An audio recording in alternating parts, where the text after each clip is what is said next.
सुबह का सूरज निकलता है तो उसकी किरणें सबसे पहले ऊपर के पहाड़ों पर गिरती हैं, फिर घाटी में आती हैं।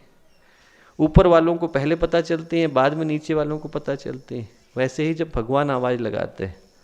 जब भगवान महाकाल की आवाज़ आती है, जब गुरुदेव की आवाज़ आती है, जब माता जी की आवाज़ आती है, तो सुनाई उनको पड़ती है जो पुण्यात्माएं हैं, जिनके अंदर तप का अंश है,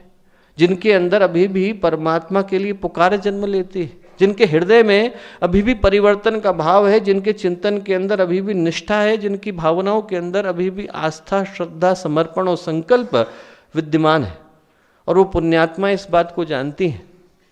जिनसे आज ये बात कही जा रही है, जो आप सभी लोग यहाँ पर उपस्थित हैं और गायत्री परिवार के सभी कार्यकर्ता, जिनमें से प्रत्येक को गुरुदेव एक एक करके और छांट करके लाए हैं। यदि वो आज इन बातों को महसूस करें तो इस बात को वो गहराई के साथ जानते हैं, अपने हृदय के अंदर जानते हैं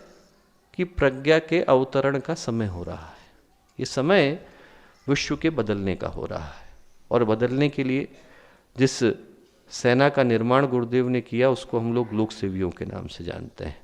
उसको हम समाज सेवियों के नाम से जानते हैं, उसको हम सृजन शिल्पियों के नाम से जानते हैं, उसको हम युग सैनिकों के नाम से जानते हैं। दिखने में लगता है कि हम लोग प्रचारात्मक कार्य कर रहे हैं, भारतीय संस्कृति के आधारभूत तत्वों को मजबूती दे रहे हैं, पर एक कार्य इतना साधारण नहीं है। जो कार्य हम लोग कर रहे हैं वो वस्तुतः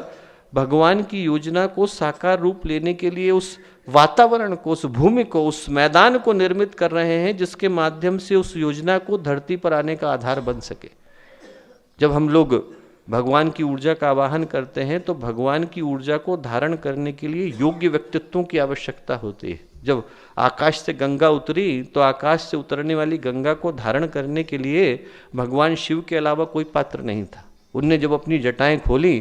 तभी उस गंगा को वो अपनी जटाओं के अंदर समा सके, और किसी के अंदर इतनी ताकत नहीं थी कि उस गंगा को धारण कर सकें। वैसे ही भगवान महाकाल की जब ऊर्जा उतरेगी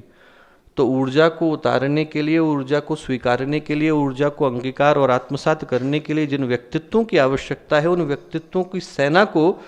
तैयार करने का काम गायत्री परिवार के द्वारा यहाँ पर संपन्न हो पा रहा है।